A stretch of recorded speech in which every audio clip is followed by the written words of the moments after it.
is Brian Smith, and I became legally blind at the age of 9. I had an accident in my right eye. I poked a thing in it, like a screwdriver-like device, and wasn't good. They were fortunately able to save my eye, and then after that, my eye healed up. I saved about 2,200 out of it. Then they started doing, the testing and discovered that I have a juvenile form of macular degeneration called Stargardt's. I'm a Stargardter. And probably started having vision problems even earlier than 9, probably at 7 or 8, but it wasn't diagnosed back then. I also have a brother that has Stargardt's. So there's 2 of us. And basically, I don't see centrally. I see out the sides. So it's like a black spot out in front of me. And, you work around it. My vision is fairly stable, although it has decreased some with my age. It's been a way of life. It's my friend. It's my enemy. What can I say? I try to keep it more my friend. It is who I am. Title: Parental Involvement. My parents, when I was young, they were really good to support me,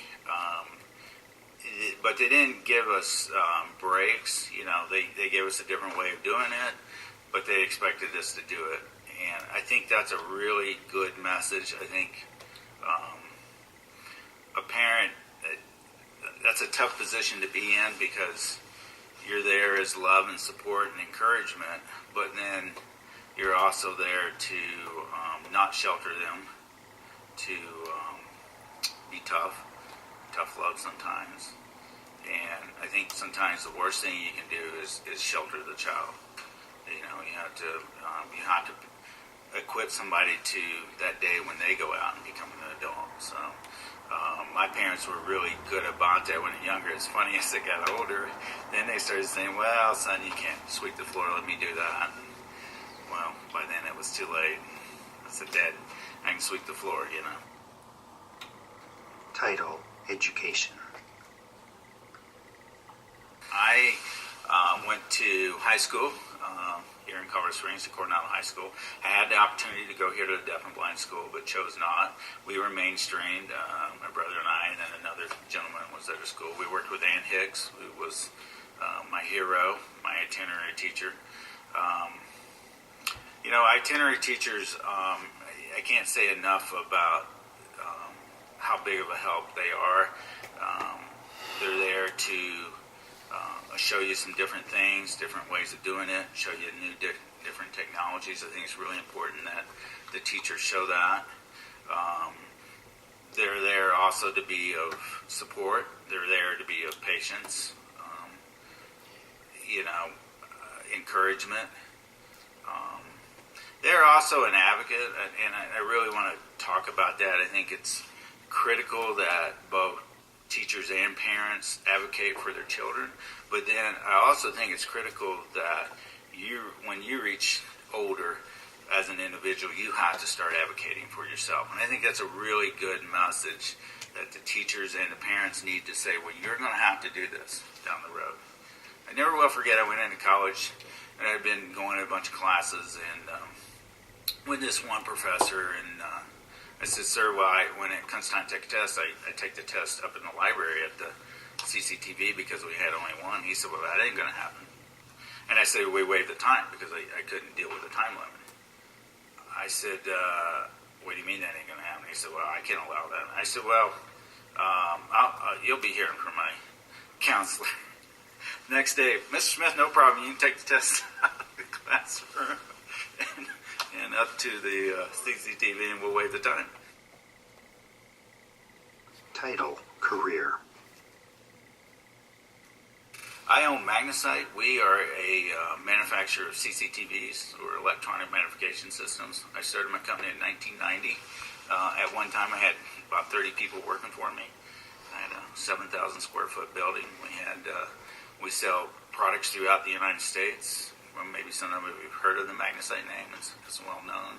I think I have some right here at the Deaf and Blind School. selling throughout the world. Also, I had for many, many years the National VA contract, which was a huge honor to be of service to our veterans. And I think for me, the part I love is the selling side of Magnesite. I really enjoyed working with the people, the end users. I like to go to the shows. I like to be involved because I am an end user. Title: Assistive Devices. As far as working with blindness, as far as what kind of material I like to access, typically I like to access it in an electronic version, be it on a computer, using some enlarging programs. I like to use Zoom Text as one. There's some other ones out there. Also OCR, doing more and more with OCR, where OCR is basically where you put your document in, it scans it, it reads it for you. Or I do enlargement through Zoom Text. I do work with print, and that's where I use a CCTV or closed circuit television, or also called an electronic magnification system. And you put your material on there and it blows it up on the screen. I use that to read. I also use that to write. I like a traditional CCTV because I can look at anything and everything, pill bottles to splinters in my kids' hands, and some of the other devices I use is, I'll use the cane some in the airport. I like to use the cane for recognition. I do feel like I'm probably moving more and more toward a cane, for also safety.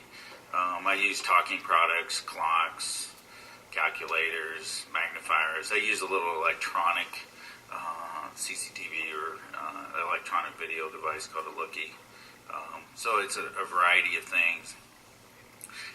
One of the points I want to make there is I really encourage somebody to be very open-minded and try different devices. Matter of fact, I have a saying: if you need to stand on your head to see, stand on your head and see. Whatever works for you may not work for the next person. And, that might be, for one person, it might be print. The next person will be Braille. I did learn Braille when I was in high school, but I didn't keep up with it, so I just kind of know the basics.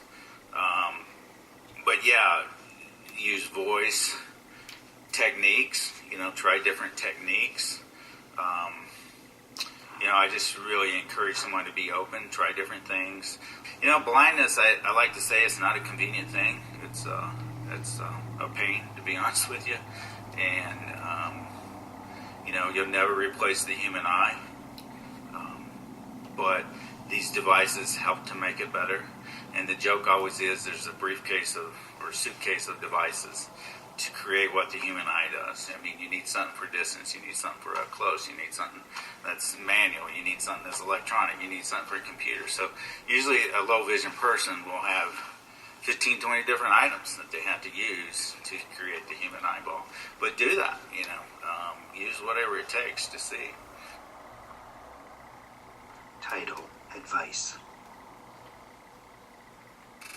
Attitude is so important. I mean, you need to really try to stay positive as much as possible.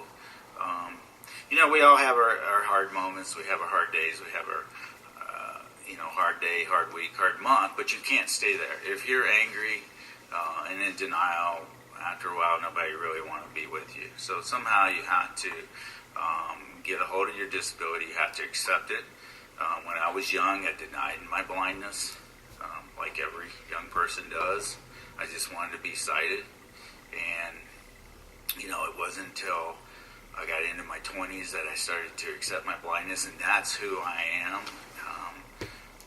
It's really important for me as Brian Smith to say, blindness is who I am. I can't really separate it. So for me, it's important to, I can't deny my blindness, and a lot of times I see people in the anger, the depression, or the acceptance stage, and you got to go through those stages. But you have to somehow get out on the other side and be positive and be a role model. And I think would challenge is give back.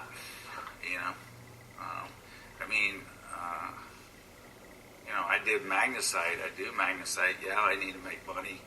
I won't help the blind to see, but to give someone else the gift of sight and not having vision yourself and not being able to see, that makes it worth it for me right there, to help other people to see. And so I do challenge people that, you help others out. Someone newly coming into, I see it all the time, they get macular degeneration, they've been sighted all their lives, and they're depressed, they're lost, and one of the things I really always encourage anybody and everybody is, hang out with get involved in a group, have some friends that are visually impaired or blind. Okay, because I think I said it earlier, it's like living in a sea of sighted people, and it's really good to have a friend that struggles with the same thing you do. You don't feel so alone. And what really happens in that is you start to teach each other things. Well, I use this device, or this is how I deal with this in dating, and this is how I deal with this in transportation. Well, how do you deal with that? I mean, for somebody that's newly lost their vision, I can't say enough that they should really get plugged in with some other people, especially people that have had it a while, that have overcome it, that have become successful, in dealing with their blindness. So I really encourage that, to really reach out and to have some fellow friends and to give back, when you get to the point where you can help the community and help the blindness community. I mean, in the end, isn't that where it kind of ends up? For most of our lives we're receiving, but hopefully we get to the day where we can give back. And then finally, I would say also that, don't give up on your dreams. I think that's something that's really important for parents and teachers. They do a great job of that. To say the sky is the limit. I would have never dreamed that. I would have had a multi-million-dollar company, that I would have had all kinds of people working for me. But I kept pursuing my dream of saying I want to own my own business, and it only got bigger and bigger and bigger. And I think when I was in school, I think one of the hardest things I struggled with in school is, what do I become? Pursue your dreams, stay positive, give back, get involved with other folks, and I think if you can do that, and maybe and to a degree come to peace with your vision loss, your blindness, whatever your disability is, and that's the tough one. I mean, I have a saying too that and that goes back to parents and teachers and an individual, is you have to know when to respect your disability and not do something, which I tend to want to do it. And then you also need to know when you need to push it and push through it and do it when you don't want to do it as well. So on that note, I appreciate the opportunity to talk, and good luck in life. Thank you. Learning from adult role models who are blind or low vision has been a production of the Colorado School for the Deaf and the Blind, 33 North Institute Street, Colorado Springs, Colorado, 80903, 719-578-2100, www.csdb.org. Videography by Deb Branch and Sean Levier, copyright 2014.